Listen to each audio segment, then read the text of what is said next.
in the previous video we have learned about different types of plant tissues and all. So today our topic is all about the animal tissue. So human tissue, animal tissue means here we are talking about a human tissue. So here human tissue are of 4 types. Number 1 is the epithelial tissue, number 2 is the connective tissue, number 3 is the muscle tissue or muscular tissue, and number 4 is the nerve tissue. Here today our lecture is all about the epithelial tissue. So here at first you have to know about the term, meaning of the term epithelial. This epithelial tissue is also known as epithelium or epithelial. Okay, epi, here the epi means top. Why it is called top? Whenever you see your face or your body in the mirror, you can see the maximum portion that is visible on the mirror of your body is made up of this epithelial tissue. So the top layer of our skin is made up of this epithelial tissue. So here you can see, say that epithelial tissue is the covering or the protective layer of our body. Okay, so what is the structure of the epithelial tissue is made up of? The epithelial tissue is made up of tightly packed continuous layer of the cell. What is here you can see these are the cells together that helps to form the tissue, the structure of a tissue. So as you all know, together many cells forms the structure of a tissue. So here together many epithelial cell forms the structure of the epithelial tissue. So here you can see also that it is arranged in tightly packed manner. That means there is no spaces between two cells and it is a continuous layer of the cell. So here you can see the single cell of the epithelial tissue is known as epithelial cell, and here is the central part of the cell is called, that is the mark with the red pen, it is called the nucleus, that is also known as the brain of the cell. Now in some cases there is a very little or minimum space has been seen, that is known as the intercellular space. In some cases it is also absent. Next one is the, in case of epithelial cell, there is no blood vessel. Okay, so how the nutrients going to the epithelial part? Here, that is the blood vessel is present just below the basement membrane. Now what is basement membrane? You can see here a membrane is present, that is I have drawn with a red color marker. This basement membrane is this membrane is called basement membrane. This basement membrane helps to separate epithelial tissue from another tissue that is also known as the connective tissue. Okay, so what is basement membrane here? Basement membrane helps to separate epithelial tissue to the connective tissue from the connective tissue. Now, what is the function of the basement membrane? Just below the basement membrane, you can see here the capillary blood vessel is present. This blood vessel helps to transfer the required nutrient or required any kinds of substance from the blood vessel through the basement membrane to the cells of the epithelial cells. That's how the nutrients are supplied from one part of the body to another. Now the outer portion of the cell, epithelial cell, is exposed to the body fluid. Epithelial tissues are present entire in our body.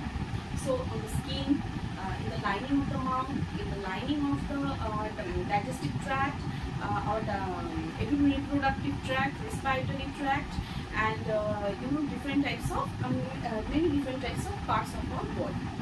Now it's all about the types of the epithelial tissue. So according to the two aspects, epithelial tissue can be divided into two aspects. That is, number 1 is the according to the number of the epithelial tissue, and number 2 is the according to the shape of the epithelial tissue. So let's talk about the number according to the number of the epithelial tissue. So according to the number of the epithelial tissue can be divided into two parts. Number 1 is the single epithelial tissue. What is single epithelial tissue? When the single layer of the cells together tightly packed and forms the structure, it is called single epithelial tissue. Here you can see the structure. Okay, this is called the single epithelial tissue. Sometimes this single epithelial tissue tends to form like this manner and forms the structure of the gland. Here, next one is the stratified epithelial tissue. So whenever there is a continuous layer of the cell arranged and packed tightly and forms the tissue, that type of tissue is called stratified epithelial tissue. Clear? So single epithelial tissue means the single layer, and stratified layer means a continuous layer of the cell. Next one is all about the shape. According to the shape, the epithelial tissue can be divided into 3 parts. Number 1 is the squamous epithelial tissue. So squamous epithelial tissue, basically the structure is like linear. Okay, linear structure. So it is present in our skin.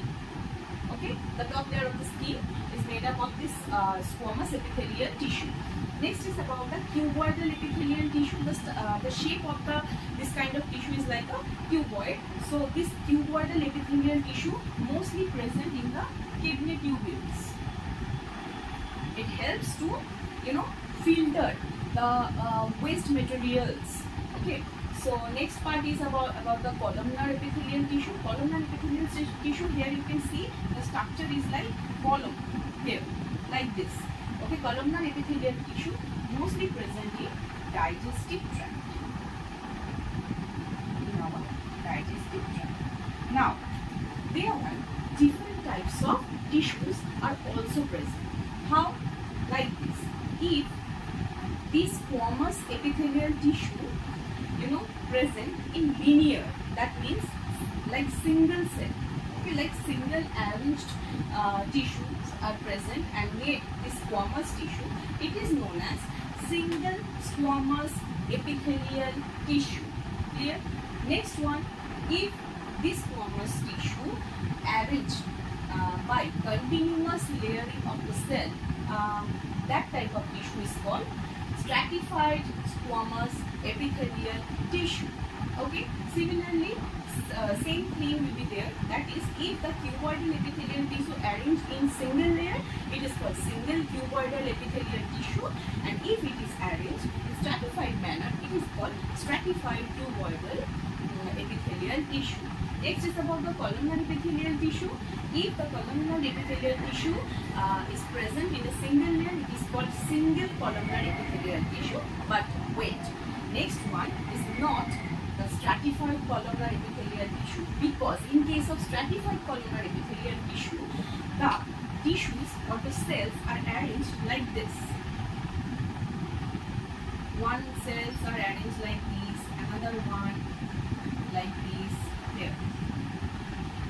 Okay, so it is not properly arranged, or it is it is not arranged by in stratified manner. It is a single lining. Okay, that's why it is also known as pseudo stratified columnar tissue. Here pseudo means false, because here they are not arranged in stratified manner. Clear? So this is the types. Now is the function. What is the function? So as they forms the structure of our body. So here you can say that is the number 1 function is it helps in the protection. It helps in the formation of the covering of our body. Number 2, it helps in the absorption of different types of nutrients also. Number 3, as you can see here, cuboidal epithelial tissue is present in the kidney tubules, and the function of the kidney tubules helps to filter the waste material. So here it also helps in the excretion also, and many different functions are performed here. Here also, as it is present in the digestive tract, so helps it is also involved in our digestion, absorption, different excretion, assimilation process, and many types of functions are performed. So hope this video will be helpful for you. If you feel this video is helpful for your exams or your study, then please do like, share and subscribe, and please follow me.